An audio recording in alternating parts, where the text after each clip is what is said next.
welcome back to the channel there, Papa's Posse. Once again, it's time for Papa's comic books, coffee, and more. Alrighty, before we begin, don't forget about that QR code right there. Hit that QR code, it'll take you to my eBay page, my Instagram page, and what you're watching right now, my YouTube channel. Alright, let's see what we have today. You ready for this one? Whoa, here's one we haven't had for a while. Cloudy with a Chance of Meatballs. This was written by Judy Barrett and drawn by Ron Barrett. Copyright 1978. It's a Scholastic book. Alrighty, again, don't forget about that QR code. Also, please hit that subscribe button down below, as well as that like button down below. And leave me a comment. Tell me what you thought about this book. All right, without further ado, let's get into the book. Cloudy with a Chance of Meatballs. We were all sitting around the big kitchen table. It was Saturday morning, pancake morning. Mom was squeezing oranges for juice. Henry and I were betting on how many pancakes we each could eat. And Grandpa was doing the flipping. Aunt Jim's? Seconds later, something flew through the air, headed toward the kitchen ceiling, and landed right on Henry. After we realized that the flying object was only a pancake, we all laughed. Even Grandpa. Breakfast continued quite uneventfully. All the other pancakes landed in the pan, and all of them were eaten, even the one that landed on Henry. That night, touched off by the pancake incident, at breakfast, Grandpa told us the best tall-tale bedtime story he'd ever told. Across the ocean, over lots of huge bumpy mountains, across 3 hot deserts, and 1 smaller ocean way over there. There lay the tiny town of Chew and Swallow. Chew and Swallow. In most ways, it was very much like any other tiny town. It had a main street, lined with stores and houses, with trees and gardens around them, a schoolhouse, and 300 people, and some assorted cats and dogs. But there were no food stores in the town of Chew and Swallow. They didn't need any. The sky supplied all the food they could possibly want. The only thing that was really different about Chew and Swallow was its weather. It came 3 times a day, at breakfast, lunch, and dinner. Everything that everyone ate, came from the sky. Whether the weather served, that was what they ate. It never rained, it never snowed, snow, and it never blew just wind. It rained things like soup and juice. It snowed mashed potatoes and green peas, and sometimes the wind blew in storms of hamburgers. Wow, hamburgers. The people could watch the weather report on television in the morning, and they would even hear a prediction for the next day's food. Sounds like a fun place. When the townspeople went outside, they carried their plates, cups, glasses, forks, cups, glasses, forks, spoons, knives, and napkins with them. That way, they would always be prepared for any kind of weather. If there were leftovers, and there usually were, the people took them home and put them in the refrigerators in case they got hungry between meals. The menu varied. By the time they woke up in the morning, breakfast was coming down. After a brief shower of orange juice, low clouds of sunny-side-up eggs moved in, followed by pieces of toast. Butter and jelly sprinkled down for the toast, and most of the time, it rained milk afterwards. For lunch one day, frankfurters already in the rolls blew in from the northwest at about 5 miles an hour. There were mustard clouds nearby. Then the wind shifted and the east and brought in baked beans. A drizzle of soda finished off the meal. That's funny. Dinner one night consisted of lamb chops, becoming heavy at times with occasional ketchup.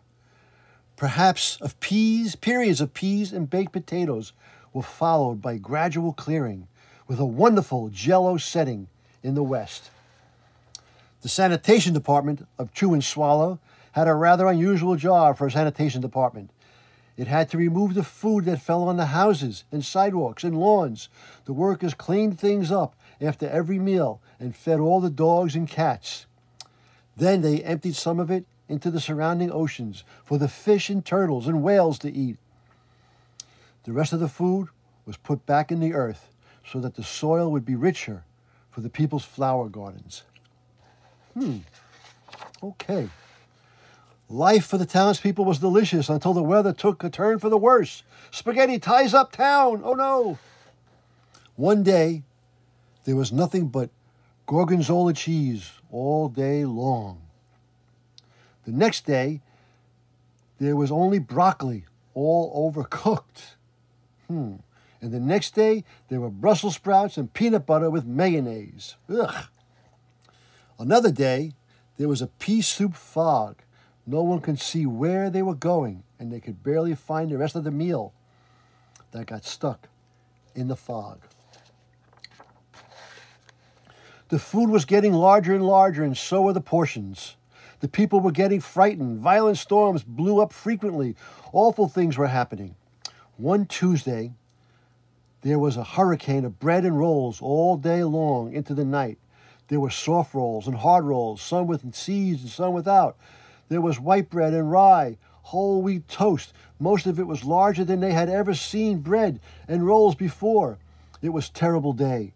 Everyone had to stay indoors. Roofs were damaged, and the sanitation department was beside itself. This mess took the workers 4 days to clean up, and the sea was full of floating rolls.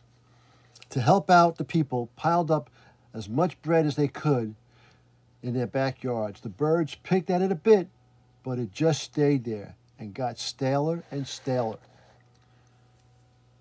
There was a storm of pancakes one morning and a downpour of maple syrup that nearly flooded the town. A huge pancake covered the school. No one could get it off because of its weight, so they had to close the school. Man, it sounds like they got a terrible time over there. Lunch one day brought 15-inch drifts of cream cheese and jelly sandwiches. Everyone ate themselves sick, and the day ended with a stomachache. Cream cheese and jelly, that's good stuff. There was an awful salt and pepper wind accompanied by an even worse tomato tornado. People were sneezing themselves silly and running to avoid the tomatoes. The town was a mess. There were seeds and pulp everywhere. Uh-oh, this is not good. The sanitation department gave up. The job was too big. Everyone feared for their lives. They couldn't go outside most of the time.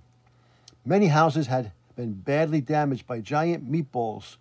Stores were boarded up, and there was no more school for the children. But I like the donuts. So a decision was made to abandon the town of Chew and Swallow.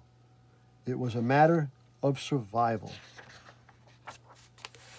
The people glued together the giant pieces of stale bread sandwich style with peanut butter, took the absolute necessities with them, and set sail on their rafts for a new land.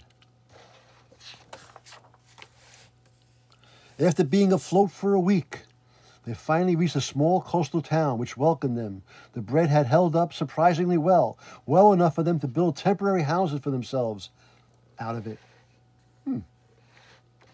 The children began school again, and the adults all tried to find places for themselves in the new land. The biggest change they had to make was getting used to buying food at the supermarket. They found it odd that the food was kept on shelves, packaged in boxes, cans, and bottles. Meat that had to be cooked was kept in large refrigerators. Nothing came down from the sky except rain and snow. The clouds above their heads were not made of fried eggs. No one ever got hit by a hamburger again. And nobody dared to go back to Chew and Swallow to find out what had happened to it. They were too afraid. Henry and I were awake until the very end of Grandpa's story. I remember his goodnight kiss. The next morning, we woke up to see snow falling outside our window. We ran downstairs for breakfast and ate it a little faster than usual so we could go sledding with Grandpa. It's funny, but even as we were sliding down the hill, we thought we saw a giant pat of butter on the top, and we could almost smell mashed potatoes. And that's the end of the story. The weather is delicious in the town of Chew and Swallow because it was cloudy with a chance of meatballs. Once again, I hope you like that story. Don't forget about that QR code there. You hit that QR code, it'll take you to all my social media, my eBay page, which is Papa's-Comic-Books, as well as my Instagram page and my YouTube channel.